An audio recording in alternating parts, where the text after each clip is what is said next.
Bismillahirrahmanirrahim. Alhamdulillahi wassalatu wassalamu ala nabiyina al-karim wa ala alihi wa sahbihi ajma'in, amma ba'du. Akhwati fillah rahimani wa rahimakumullah. Alhamdulillah, Allah subhanahu wa ta'ala pertemukan kita lagi di majlis ini. Semoga Allah subhanahu wa ta'ala menambahkan untuk kita ilmu yang bermanfaat, amal saleh yang diterima, dan semoga Allah subhanahu wa ta'ala mewafatkan kita di atas Islam, iman, dan di atas sunnah Rasulullah SAW. Salawat serta salam semoga tercurahkan untuk baginda Rasulullah SAW, keluarga dan segenap para sahabat dan umat beliau. Khotifillah rahimani wa rahimakumullah. Kesempatan ini Ana ingin menyampaikan sebuah ayat yang terdapat dalam surat Al-Hujurat ayat yang ke-9. Allah Subhanahu wa taala berfirman, wa aqsitu innallaha yuhibbul muqsitin. Berbuat adillah kalian, sesungguhnya Allah Subhanahu wa taala mencintai orang-orang yang berbuat adil. Dari ayat ini walaupun singkat tapi banyak sekali faedah yang berharga. Kebetulan kemarin Ana sempat membaca penjelasan Syekh Muhammad bin Shalih Al-Utsaimin terkait ayat ini. Masya Allah, banyak sekali faedah yang berharga yang Ana dapatkan, dan Ana ingin bagi faedah ilmiah ini kepada antum semua. Yang pertama, di ayat ini terdapat perintah kepada kita semua yang mengaku beriman kepada Allah Subhanahu wa taala, kepada Rasulnya, dan kepada hari akhir. Kita diperintahkan untuk berbuat adil. Dan Allah Subhanahu wa taala menyebutkan, innallaha yuhibbul muqsitin. Sesungguhnya Allah Subhanahu wa taala mencintai orang-orang yang berbuat adil. Dari ayat ini penjelasan Syekh Muhammad bin Shalih Al-Utsaimin, para ulama ahlu sunnah menetapkan bahwasanya Allah Subhanahu wa taala memiliki sifat mahabbah, sifat mencintai. Ya. Waalaikumsalam warahmatullahi wabarakatuh. Ini yang pertama. Wajib kita menetapkan Allah Subhanahu wa taala memiliki sifat mahabbah, mencintai. Dan itu adalah sifat kesempurnaan. Di kalangan makhluk saja, kalau makhluk tidak bisa mencintai, menyayangi, maka kita anggap dia makhluk yang tidak sempurna. Sementara Allah berfirman, walillahil matsalul a'la, dan bagi Allah permisalan yang paling tinggi. Ya, kalau di kalangan makhluk ada suatu sifat yang kita sebut itu sifat kesempurnaan, maka Allah yang paling berhak menyandang sifat tersebut. Makhluk yang bisa menyayangi dan mencintai ini makhluk yang sempurna menurut kita. Maka Allah Subhanahu wa taala yang paling berhak atas sifat tersebut. Tentu sifatnya Allah tidak ada kekurangannya sama sekali. Adapun sifat makhluk, walaupun itu adalah sifat yang baik, tapi selalu saja ada kekurangannya. Ya, contoh di antara perbedaan sifat mencintainya Allah dan sifat mencintainya makhluk, kalau Allah Subhanahu wa taala, kalau dia mencintai hambanya, tidak sampai menjadikan Allah itu berbuat zalim kepada hambanya yang lain. Beda kalau makhluk. Anggaplah orang tua misalkan, seringkali kalau dia sayang sama satu anaknya, seringkali dia pilih kasih. Dia sayang sama anaknya, menyebabkan dia, katakanlah, menelantarkan anaknya yang lain. Ini tidak adil. Atau kadang-kadang orang tua bisa berbuat maksiat gara-gara sayang sama anaknya. Saking sayang sama anaknya, apa saja kemauan anaknya diikuti. Ini menunjukkan bahwasanya sifat sayangnya manusia atau sifat cintanya manusia itu sifat yang tidak sempurna. Adapun Allah Subhanahu wa taala dia sempurna. Sifat cintanya Allah Subhanahu wa taala dibangun di atas ilmu dan hikmah yang sempurna. Kemudian Allah menyebutkan di sini Allah mencintai orang-orang yang berbuat adil. aqsitu ay i'dilu fi anfusikum wa fi ahlikum wa fi muamilikum. Fa fil jami'i yajibul adl. Kata Syekh Muhammad bin Shalih Al-Utsaimin, beliau menjelaskan berbuat adil ini dalam segala hal. Berbuat adil wajib kita pada diri kita sendiri, wajib berbuat adil. Kepada keluarga, dalam bermuamalah juga jual beli harus adil. Ya, jangan kita mau untung saja terus orang yang berbisnis dengan kita rugikan. Itu tidak adil namanya. Ya. Jangan kita hanya mau misalkan untung sebanyak-banyaknya dengan modal sesedikit mungkin. Ya, dalam artian kita kasih orang barang jelek, kita kasih dia harga tinggi. Untung di kita tapi apes di dia. Ini tidak adil. Dalam muamalah tidak adil. Wajib juga adil pada keluarga, pada istri dan anak-anak. Bahkan sampai para ulama menyebutkan, Syekh Utsaimin sampai mencontohkan kalau kita punya 2 anak di depan kita, satu anak kita cium 2 kali, maka wajib anak kita yang 1 kali ini juga kita cium 2 kali. Kalau satu anak dicium 2 kali, satunya 1 kali, ini tidak adil kata beliau. Belum kita mewujudkan perintah Allah ini. Ya. Demikian pula yang punya 1, 2, 3 sampai 4 istri misalkan. Wajib adil. Kalau tidak bisa berbuat adil, maka lebih baik 1 kata Allah Subhanahu wa taala dalam Al-Qur'an. Fa in khiftum fawahidah. Bahkan kepada diri kita ini wajib berbuat adil, kepada tubuh kita ini juga wajib berbuat adil. Itu makanya dalam hadis, beberapa hadis disebutkan nggak boleh kita duduk sebagian tubuh kita kena matahari, sebagian kena naungan. Ini nggak adil buat tubuh, ya kan? Pernah dengar hadisnya? Disuruh kita menghindar dari tempat tersebut. Artinya supaya tubuh kita juga adil, semuanya kena naungan begitu. Pernah dengar hadis larangan pakai sendal sebelah? Pernah? Rasulullah melarang kita pakai sendal sebelah karena nggak adil buat kaki yang satunya lagi. Sampai seperti itu. Rasulullah SAW mengajarkan dan syariat kita menyuruh kita berbuat adil kepada bahkan kepada tubuh kita sendiri. Ya. Dicontohkan oleh Syekh di sini sebuah riwayat tentang Abdullah bin Amr bin Al-As. Beliau diriwayatkan dia ini anaknya Amr bin Al-As. Amr bin Al-As sahabat Rasulullah SAW. Anaknya namanya Abdullah. Abdullah ini ahli ibadah dia. Dia luar biasa ibadahnya. Semangat sekali ibadah. Sampai-sampai dia meminta izin. Dia sanggup, kata dia. Dia sanggup puasa setiap hari. Kalau malam dia tidak tidur untuk sholat. Sampai seperti itu. Sabda Rasulullah SAW, Inna li nafsika alaika haqqan. Sesungguhnya dirimu ini juga punya hak. Artinya badanmu ini juga punya hak untuk tidur, punya hak untuk istirahat. Makanya ada hari-hari yang kita diharamkan justru berpuasa. Ya, hari Id, 2 hari Id, dan hari Tasyrik itu justru diharamkan kita berpuasa. Buat orang yang wukuf di Arafah, itu justru makruh kalau dia berpuasa.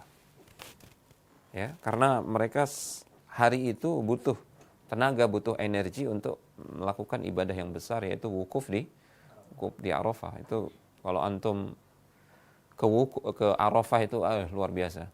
Panasnya luar biasa. Ya. Batu. Belum lagi sekarang sudah ada aspal, jadi panasnya dari segala arah. Panas dari atas, pantulan dari batu-batu pasir sama aspal. Luar biasa, Pak. Jadi sehingga wajar dikatakan oleh para ulama berpuasa bagi orang yang wukuf di Arafah justru makruh. Artinya dibutuhkan tenaga kita, tubuh kita butuh fit ketika itu untuk melakukan ibadah wukuf di Arafah. Bahkan para ulama menyebutkan wajib hukumnya orang yang misalkan kelaparan, ya, kemudian dia takut itu bisa menyebabkan kematian, justru wajib dia makan apa yang bisa dia makan, sekalipun itu adalah sesuatu yang diharamkan. Ya, katakanlah misalkan, naudzubillah, la qadarullah, ya, makan daging yang diharamkan misalkan. Ayam atau ayam yang misalkan mati kesetrum atau mati ketabrak gitu, belum sempat disembelih. Tapi kalau hanya ada itu untuk bertahan hidup, justru wajib hukumnya. Karena tubuh ini punya hak. Wa 'ala man khafa al-maut min al-'atash an yashraba. Wajib juga orang yang takut atau khawatir dia bisa meninggal gara-gara kehausan, wajib dia minum. Wajib dia minum. Contoh misalkan orang yang puasa dalam keadaan sakit, dia harus minum. Kalau tidak minum, bisa-bisa dia meninggal misalkan. Maka justru harus dia membatalkan puasanya dan minum. Karena hadis Rasulullah SAW ini, inna li nafsika 'alaika haqqan. Sesungguhnya dirimu itu punya hak atas, badanmu itu punya hak atas dirimu. Karena ada ayat lain juga Allah Subhanahu wa taala berfirman, "Wala taqtulu anfusakum, innallaha kana bikum rahima." Jangan kalian menyebabkan diri kalian itu terbunuh atau binasa. Sesungguhnya Allah Subhanahu wa taala Maha pengasih kepada kalian. Jadi wajib berbuat adil bahkan kepada tubuh kita sendiri. Ya. Apalagi kepada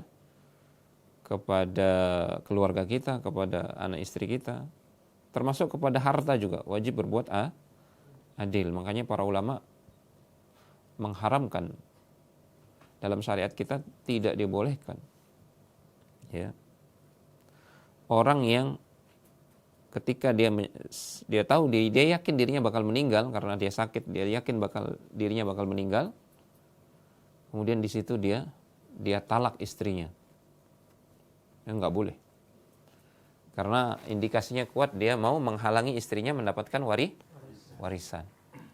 Nggak boleh, itu sikap yang tidak adil terhadap harta dan terhadap istrinya, nggak boleh.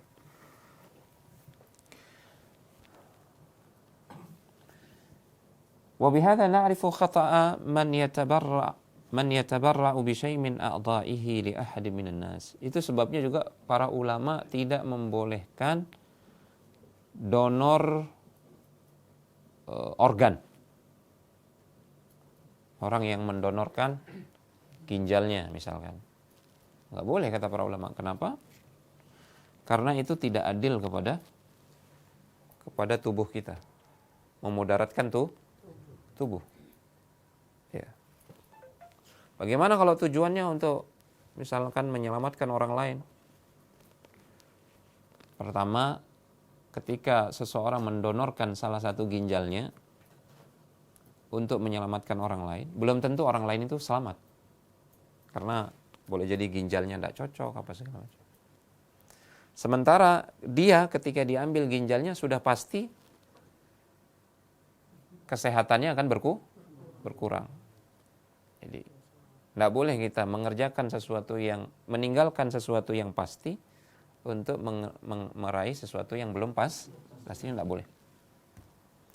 Itu alasan lainnya, ya. Alasan utamanya itu termasuk kezaliman kepada tubuh atau badan. Itu juga alasan kenapa syariat kita tidak memperbolehkan menyakiti atau mengambil jasad mayit, anggota jasadnya misalkan, nggak boleh. Matanya diambil, nggak boleh, walaupun dia sudah meninggal, nggak boleh, ya, karena itu bentuk ketidakadilan jasad yang Allah sudah ciptakan. Dan jasad kita ini bukan milik kita. Ya. Itu makanya tidak boleh kita sakiti, tidak boleh bunuh diri, itu tidak boleh. Karena jasad kita ini bukan milik kita yang kita bebas untuk berbuat apa saja, tidak boleh. Itu makanya tidak boleh, diharamkan oleh para ulama segala sesuatu yang memabukkan. Ya. Karena yang memabukkan bisa merusak otak, bisa merusak organ-organ. Sekali lagi dasarnya ini, karena kita diperintahkan untuk berbuat adil, termasuk kepada tubuh kita sendiri. Wajib berbuat adil.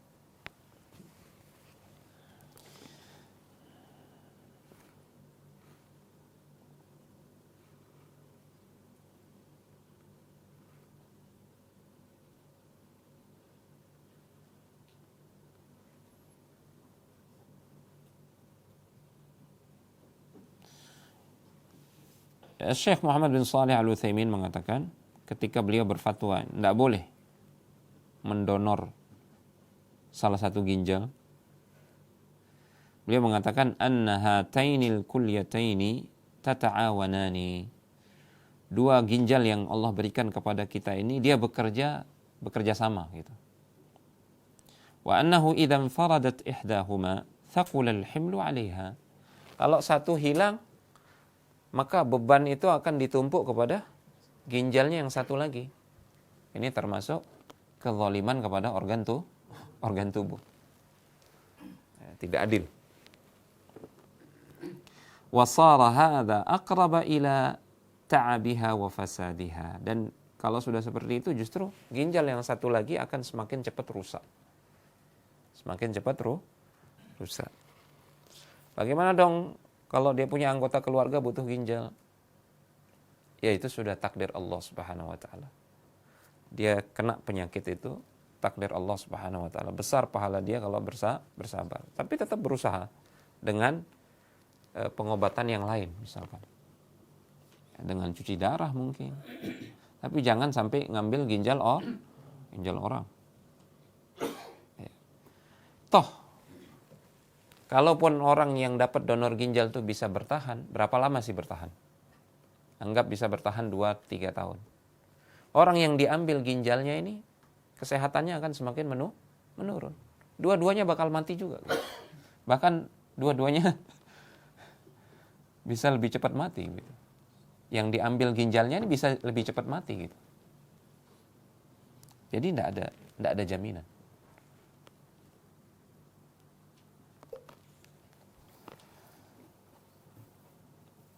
Fa in qala qa'il, jika ada yang mengatakan wa halit tabarru'u bid-dami yadkhulu fi at-tasarruf fima la haqqa lahu bihi. Bagaimana dengan donor darah? Kalau tadi donor ginjal misalkan atau donor mata enggak boleh. Kenapa? Karena ada unsur tidak adilnya dan menzalimi tubuh kita. Dan juga karena jasad kita ini bukan milik kita sepenuhnya. Bukan milik kita semua. Bagaimana kalau donor darah? Sini beliau mengatakan la li'anna tabarru' bid-dami ya'ti khalafahu. Beda kalau donor darah, beda dengan donor ginjal. Kalau ginjal kita donorkan, mata kita donorkan, tidak ada gantinya. Tapi kalau darah yang kita donorkan, begitu dia keluar langsung produksi lagi. Ya, sel-sel kita itu langsung diproduksi. Tinggal makan telur banyak, sudah langsung diganti darah yang keluar itu. Maka boleh. Kalau donor darah itu boleh, donor ginjal nggak boleh. Al-muhim an naqul, intinya adalah annal insana ma'murun bil adli. Seseorang itu diperintah dia oleh syariat untuk bersikap adil. Hatta ma'a nafsihi. Sekalipun pada dirinya sendiri. Wajib dia berbuat adil. Wajib dia berbuat adil. Ini juga pelajaran bagi para pimpinan, unsur pimpinan. Ya. Dia harus memperhatikan juga anak buahnya itu, kemampuan anak buahnya itu. Jangan dibebankan pekerjaan melebihi kewajibannya dan melebihi kesanggupannya, itu nggak boleh. Allah saja tidak membebani hambanya melebihi kesanggupan. Harus dibagi beban pekerjaan itu, ya, sebisa mungkin agar dia merata. Namun tentang keadilan ini ada satu prinsip yang harus difahami, ikhwah. Adil itu tidak harus sama. Yang namanya adil tidak harus sama. Yang namanya adil itu adalah menempatkan sesuatu pada tempatnya yang layak, yang cocok. Itu adil. Ya. Anak yang baru umurnya 5 bulan tentu kebutuhannya tidak sama dengan anak yang umurnya 5 tahun. Anak yang umurnya 5 tahun kebutuhannya lebih banyak, maka wajar dia dikasih lebih banyak, ya, dibandingkan dengan anak yang umurnya 5 bulan. Ketika orang tua memberikan lebih banyak kepada salah satu anak karena lebih banyak kebutuhannya, itu bukan berarti tidak adil. Ya, justru disitulah letak keadilan.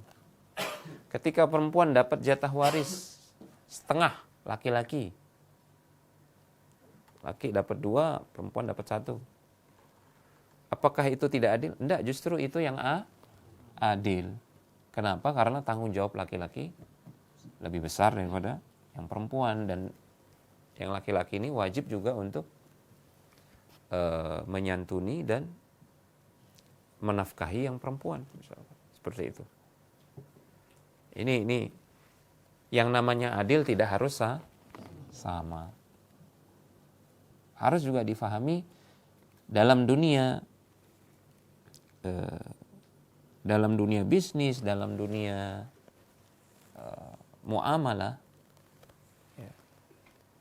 Dalam dunia jual beli, dalam dunia misalkan jual beli jasa segala macam, itu ma'ruf. Sesuatu yang resikonya besar dan tanggung jawabnya besar, ya, maka dia mendapatkan hak yang lebih besar. Itu wajar. Sesuatu yang diakui oleh syariat kita. Ya. Jadi yang namanya adil itu sekali lagi tidak harus sama. Ya. Intinya lawan dari keadilan itu adalah kezaliman.